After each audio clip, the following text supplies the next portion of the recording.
So a couple of weeks ago, we went over how the Godzillasaurus would fare on Skull Island, and well, you guys seem to like that a lot. So why not revisit the Godzillasaurus a second time? This time, we're going to be seeing if he could survive and defeat the entirety of the Jurassic Park franchise. The Godzillasaurus' main factor in making it so far into Skull Island was his regeneration. Well, this time around, he's fighting dinosaurs, so to make things fair, we're going to be removing his regeneration aspect from this fight. I know, I can hear the boos already. That's his main thing, but I mean, just comparing the Godzillasaurus to the largest theropod in the universe, the Indominus Rex, he's almost 3 times his size. I mean, giving him radiation would just be overkill. Now that we got that out of the way, let's briefly break down what these dinosaurs will be dealing with. In the Godzillasaurus' brief appearance, or pre-radiated Godzilla, whatever you want to call him, he showed some very impressive feats in comparison to the larger theropods featured in the Jurassic Park franchise. While these weapons were from the World War II era, he was completely immune to conventional firearms. While we never saw Fukushima fire the 20mm guns on the Zero, it's been implied that those wouldn't have dealt significant damage to him. In regards to his strength, he was easily throwing the soldiers hundreds of meters. He was also able to pick up the fighter and throw it into the air with his jaw with relative ease. He's not going to be the fastest thing in the world, but definitely comparable to the dinosaurs he'll be facing. His massive tail is definitely going to be useful here, considering his massive size at 50 feet in height. Unfortunately, there isn't a specified weight for him, but considering something like a T-Rex weighs in around 9 tons and the Godzillasaurus is roughly 3 times that, let's just put his weight at 30 tons. Now that we've gone over the Godzillasaurus, let's get to the dinosaurs he'll be facing off with.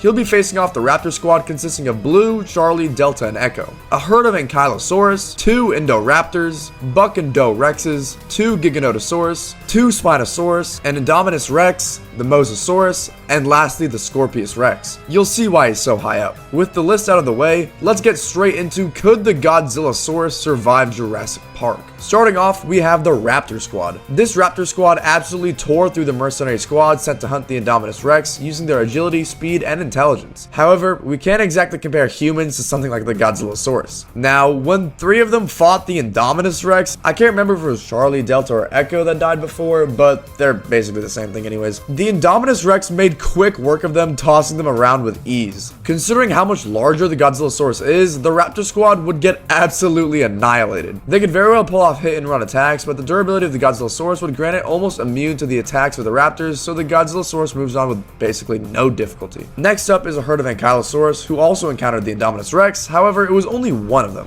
The Ankylosaurus is known as the Living Tank. Featuring an armored exoskeleton and its infamous wrecking ball of a tail, it's able to shatter bone of even the largest theropods. This lone Ankylosaurus that managed to find itself fighting the Indominus alone put up a decent fight, clobbering it in the head. However, the weakness of the Ankylosaurus is its unprotected belly. Once flipped over, the Indominus made quick work of it. Considering there's 4 of them in this scenario, they could very well shatter the Godzillasaurus' ankle. However, once again, thanks to his tremendous size in comparison, he could very well squash them like bugs thanks to his weight. While he could dispatch them pretty quickly, he won't escape unharmed, so Godzillasaurus moves on with low diff. Next up features 2 Indoraptors. The Indoraptors, similarly to the Godzillasaurus, are immune to conventional firearms. Their durability is quite high. The Indoraptor is basically a raptor on steroids. He's larger, faster, stronger, and of course more intelligent. The Indoraptor could get up to 24 feet in length and around 9 feet in height. With this speed and upgrades to both strength and intelligence, this might actually be an issue for the Godzillasaurus considering there's 2 of them. While the Godzillasaurus could squash them like bugs, they're far too agile and far too fast for this to happen. Similarly to the Raptors, they could pull off hit and run attacks, but this time it would actually be effective considering the Indoraptor is made from the Indominus Rex, whose claws could penetrate bulletproof glass. They could do tremendous damage if they managed to get on the Godzillasaurus' back. However, the Godzillasaurus could very well roll over and just squash them. Similarly to our previous scenarios, the Godzillasaurus' size would absolutely carry him throughout the fight, and he'd eventually kill them both with around mid difficulty, specifically because of their speedy nature and intelligence. Next up, we have another pair, this time the Buck and Doe Rex, featured in Jurassic Park: The Lost World. The T-Rex in Jurassic Park weigh upwards of 10 tons and can get around 40 feet in length. Despite this being the first of the large theropods, they are absolutely dwarfed by the Godzillasaurus. However, there are 2 Rexes in this scenario. Attacking from 2 angles, it could very well throw off the Godzillasaurus. Using both of their forces, they could definitely displace him a considerable distance, but wouldn't be able to knock him down.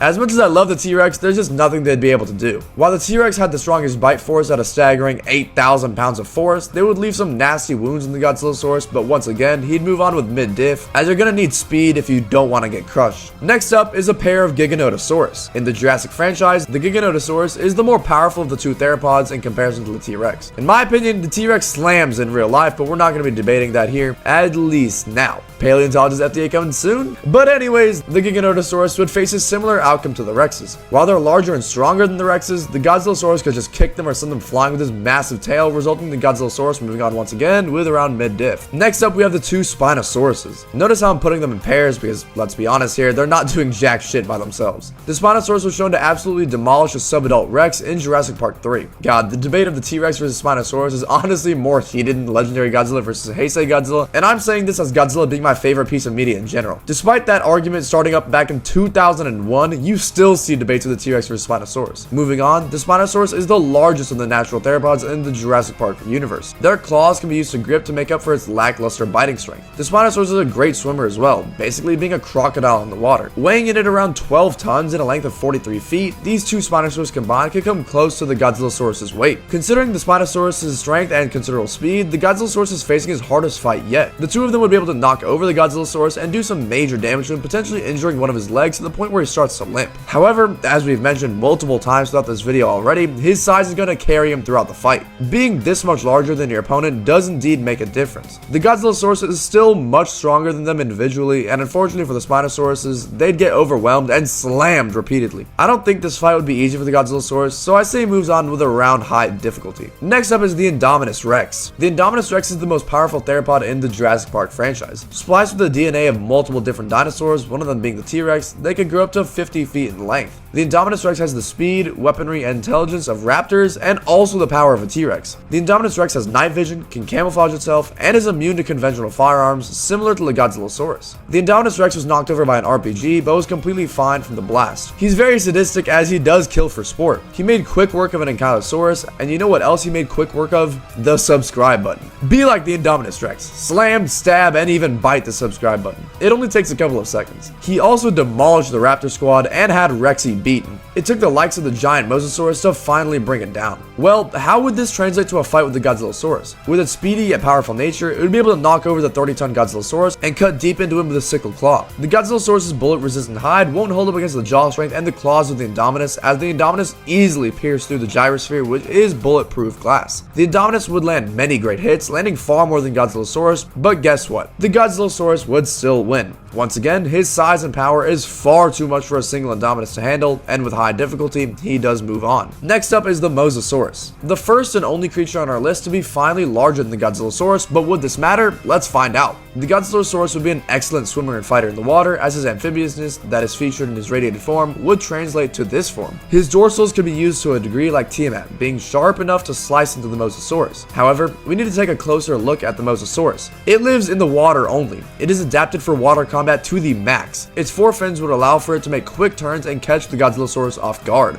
The Mosasaurus definitely features the stronger jaw. Overall, the Mosasaurus is the faster swimmer, the better swimmer, stronger, and larger, which would allow it to ram the Godzillasaurus with an insane amount of force. Finally, the Godzillasaurus loses after making quick work of his previous opponents. Now that he's finally lost, we still have one more dinosaur, which is the third hybrid on our list, the Scorpius Rex. You may be asking yourself, but FDA, how can the Scorpius Rex, which is legit the Indoraptor from Temu, put up any sort of fight against the Godzillasaurus? Well, I'm glad you asked. The Scorpius Rex features poisonous quills on its back, which it can shoot. Once they penetrate, the poison will go to work, resulting in organ failure and eventually death. While the Godzillasaurus will make quick work of the Scorpius Rex, if it can land some of these quills, it won't take long before the Godzillasaurus succumbs to the poison. Keep in mind, we did rule out its regeneration in the beginning, since that would just be overkill, and he would beat everyone. If we didn't, his body would realize the poison within and just regrow new organs. Well, there you have it. The Godzillasaurus clears basically everything on land, but the Mosasaurus is what brings its reign over Jurassic Park to an end. What do you guys think of the result? Could a battle have gone a different way? Let me know in the comments down below. And as always, if you have a video idea, let me know in the comments as well. I hope you guys enjoyed this week's video, as not only do I love Godzilla, but I also love dinosaurs. So let me know if you guys would like more content like this. With all that out of the way, thank you guys so much for stopping by this week. Your support means the world to me. Hope you guys enjoyed, and I look forward to seeing you all next week, where I did in fact cook up Thermo being more powerful than Supercharged Evolved. Trust me, I did as much research as I could. But anyways, like I said, I'll see you guys there.